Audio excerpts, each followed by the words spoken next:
Hey Astra Kids, and welcome back.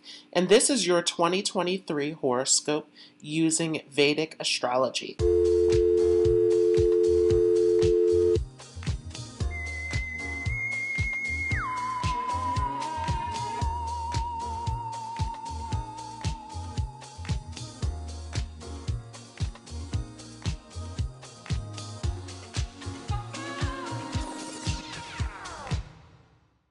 Just a quick disclaimer here that this is going to be according to Vedic astrology, which is using the sidereal zodiac. So if you are not familiar with what your sidereal moon sign or ascendant sign is, make sure to check out my free calculator down below in the description so that you have the correct information. Also, this horoscope will be according to your moon sign or rising sign.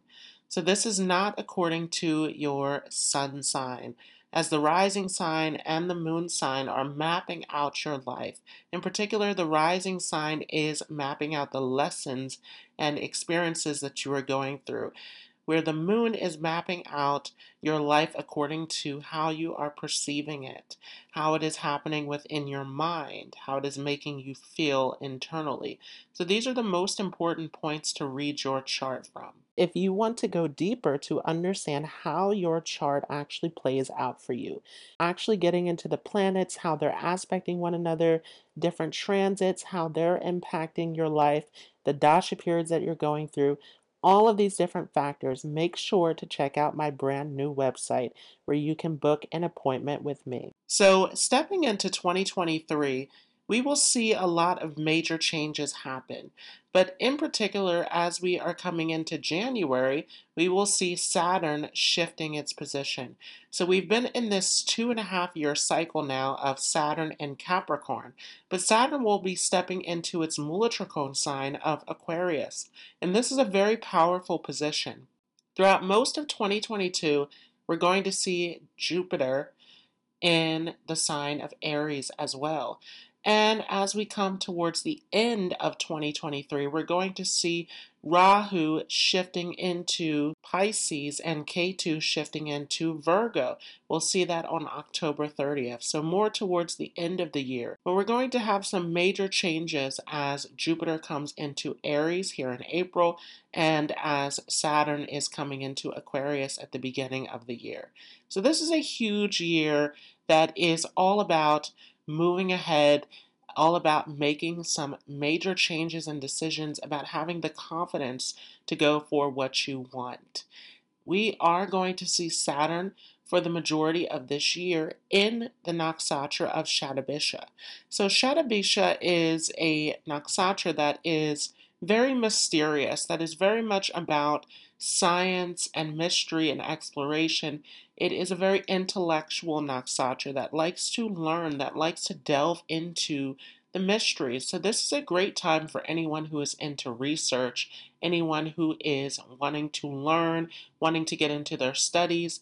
And also this Jupiter in Aries is going to support this as well, because Jupiter will start off its transit in the nakshatra of Ashwini, and Ashwini is a very intelligent nakshatra as well. It is all about getting to the truth, as it is our first Ketu nakshatra. So Ashwini is a nakshatra that is drawn to the mysteries, that is drawn to philosophy, that is all about learning, that is all about absorbing knowledge and information and understanding it at a deeper level. So this is a very academic nakshatra. And so Jupiter is going to do very well as it comes into Ashwini, as Jupiter is again about knowledge, about learning, about travel. Ashwini also is a nakshatra that is all about adventure as well. So it is also akin to traveling. And we're going to see traveling is a theme as well, as Rahu comes into Pisces for some of you. As Pisces is about foreign travels, it is about isolation, spirituality, and so all sorts of long distance travel, whether that is foreign or whether that is happening on a deeper level as far as spiritual journeys and delving deeper. So this is a very interesting year that we are coming into with all of these different moving pieces here. K2 in Virgo is a bit of a tricky position as it can give us some perfectionistic tendencies wherever this is placed in your chart. K2, remember, is a planet that is all about letting go, that is all about surrender. But K2 also has a side to it that is very stubborn because K2 is very much about our belief systems, about our deeper truth. So it is very adamant about what it believes. Remember that K2, although it is about spirituality, it is a very fiery, smoky kind of energy. So there is an intensity to K2, a very transformative energy that is behind it. And so as K2 comes into Virgo, it is a very critical time.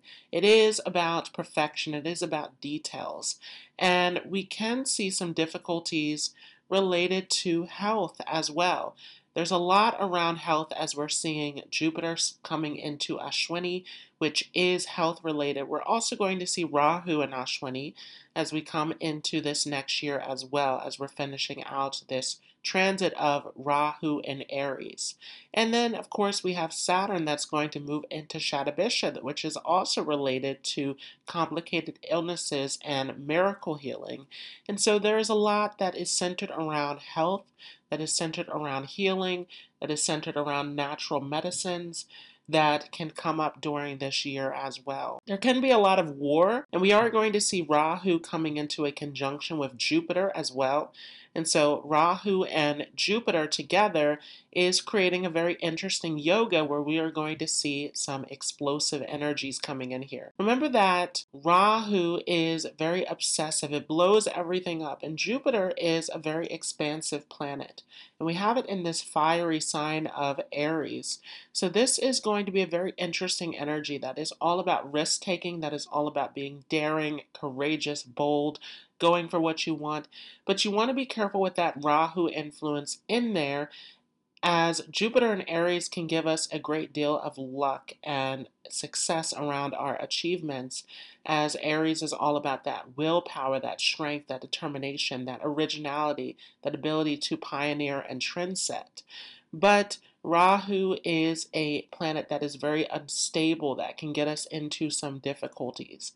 So as Jupiter and Rahu come together, this is a great time to plan for what you want, but you also want to use some caution coming into this transit as well. For those of you with Scorpio Moon or Scorpio Ascendant, we will start off the month of January with Saturn shifting into Aquarius in your fourth house. So this is going to dramatically change the direction of your life. As Saturn comes into the fourth house, this is a major Kendra house. And so this is going to change your mindset, making you more serious, more disciplined, more organized. And in particular, this is going to affect your mental state. So this is definitely a time where you want to practice any kind of methods that can give you a sense of peace. Your stress levels can be increased at this time, disturbing your inner peace. This may also be a time where you are changing locations or where you are planning to change your residency. This could be a time where you're innovating, where you're organizing, where you're getting rid of clutter within your home. So a lot of dramatic changes can occur within your home life and within your inner peace. This is a great time for any kind of spirituality, meditation practices. This is going to definitely pull you more inwards as Saturn comes into this fourth house. Saturn will also demand a lot of hard work from you, though. So, this is definitely a time to not lazy around, but to actually put in the effort, the persistence. Saturn is here in this fourth house, changing your entire life dramatically.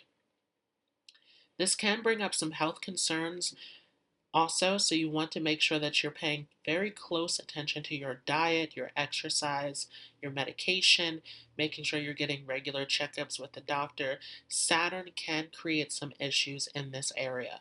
There can be some legal issues coming up, some issues with debt, with some competition, with pressure being put on you by your boss, by people in your workspace. So this can be a time where a lot of effort is needed to resolve problems and to address conflicts.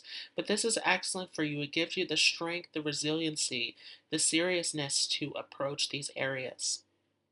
This is also a time where you can find that your work is very challenging.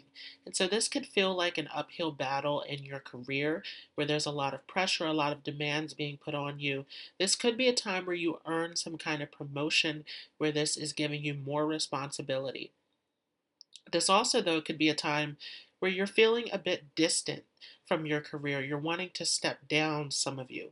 And this isn't a great time for making these big decisions around your career. So you do want to take your time and make sure that you're thinking everything through, coming up with a solid plan that's going to give you long-term results.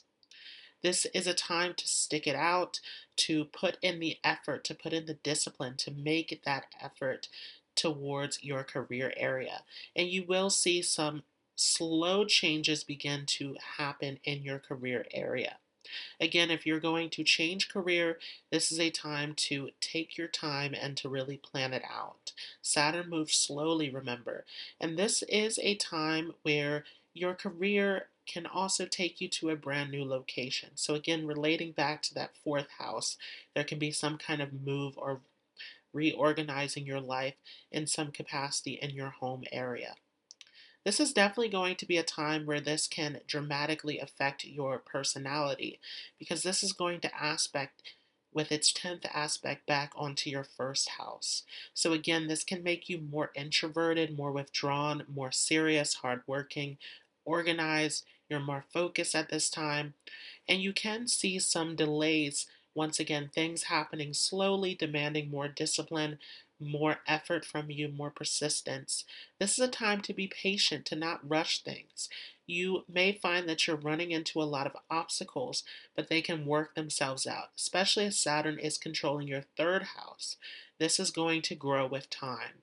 And ultimately, this Saturn transit is going to change your whole personality, giving you the ability to mature, to grow. So there can be a lot of focus around self-development and going through a major transformation in your identity and life direction. Also, in April, we will see Jupiter shifting into Aries. And Jupiter has been in Pisces here for many of you in your fifth house, where this has been a very auspicious time. This has been all about creativity, new opportunities opening up for you. This Jupiter is a very lucky planet for you as it is controlling one of your trine houses. As Jupiter comes into Aries, this is not a bad transit for you either, as your ascendant is ruled over by Mars and so is Aries. And Jupiter is a friend to Mars as well. So this can help you a lot. The only difficulty here is that Jupiter is a benefic planet coming into the sixth house of challenges and obstacles. So the benefic planets tend to struggle a little bit in these difficult or challenging houses.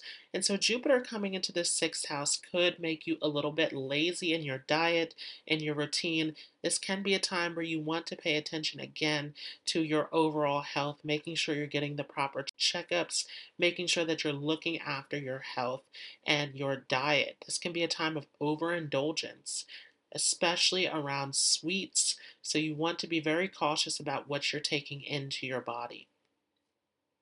But ultimately, Jupiter in this sixth house can give you a lot of advice. You can get the proper medical advice, a lot of new solutions to health problems.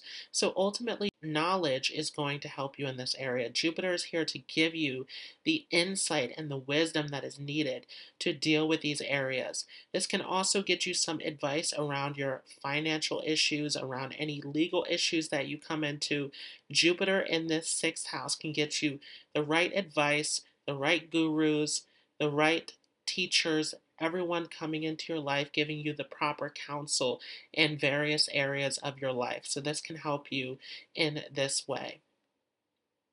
This also can open up new opportunities for you in your career. So, for those of you who have felt like your career has been on hold in the beginning of the year, in the springtime when Jupiter shifts, this can help you out, giving you new opportunities.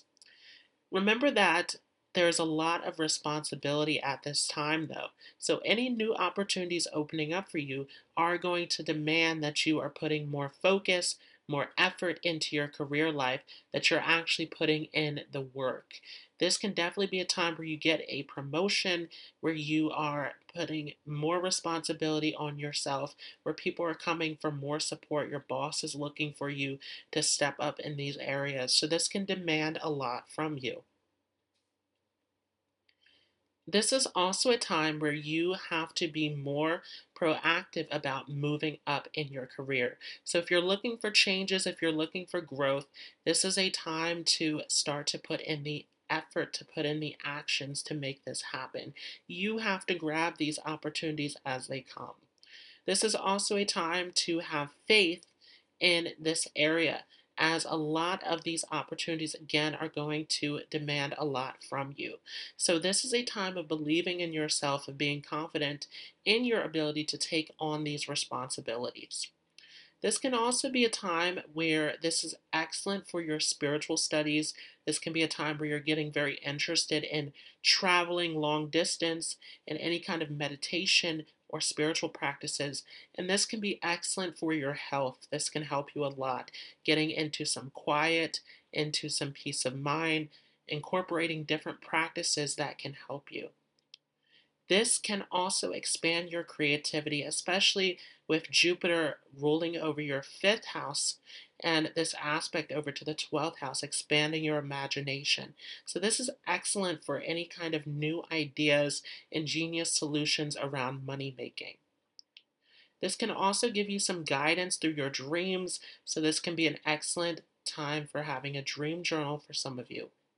This also, though, will demand a lot of support from you through your family for many of you. So, your family can be relying on you at this time. This can be a time where you are the one who's bringing your family together, the one who's bringing wisdom and solutions into this area.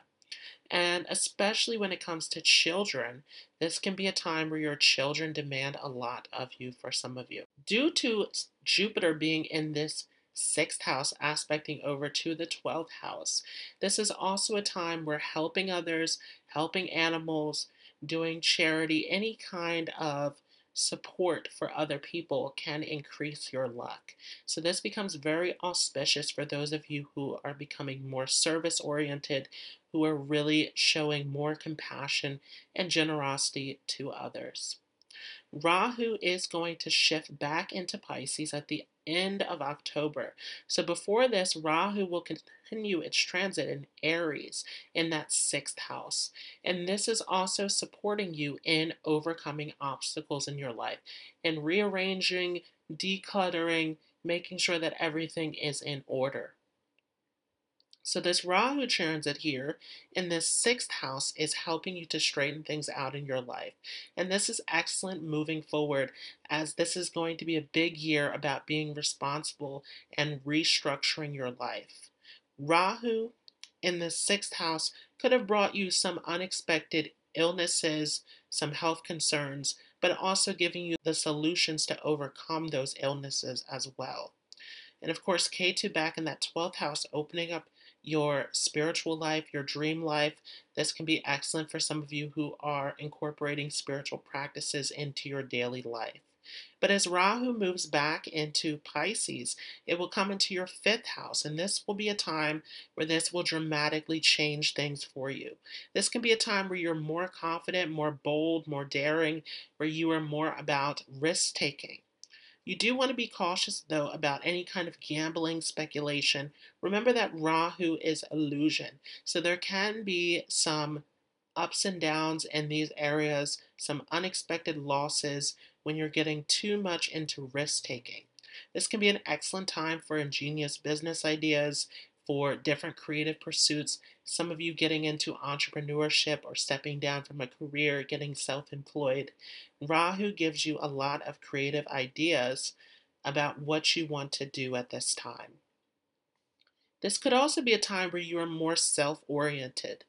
So you can find yourself detaching from your social circle as you're getting more into your creative passion, getting more into your inspiration with this position. This can help you with your spiritual studies as well. This fifth house opening you up to different scriptures, mantras. Those of you who do spiritual and religious practices, this can get you very much inclined in this area. This can bring you new romantic opportunities as well. But again, remember that Rahu is illusion. So you can have short term romantic opportunities coming in. They may not last and they may not be relationships that you keep in your life. So, this is an area where you do want to have caution, where you do want to pay attention to who you're attracting into your life and who these people are. This Rahu does create some illusion in this area. Rahu definitely in this fifth house is getting you more future oriented, where you're getting excited and optimistic about where things are headed in your life. And so this can get you very much interested in travel, in foreign teachings, in any kind of learning. You can become very interested in research, in education, some of you going back to education, developing different skills that can help you in your career. This can also be a time where you see an increase in your wealth, although you may become detached in this area. So you do want to pay attention to your wealth and your spending habits. This is very important during this transit.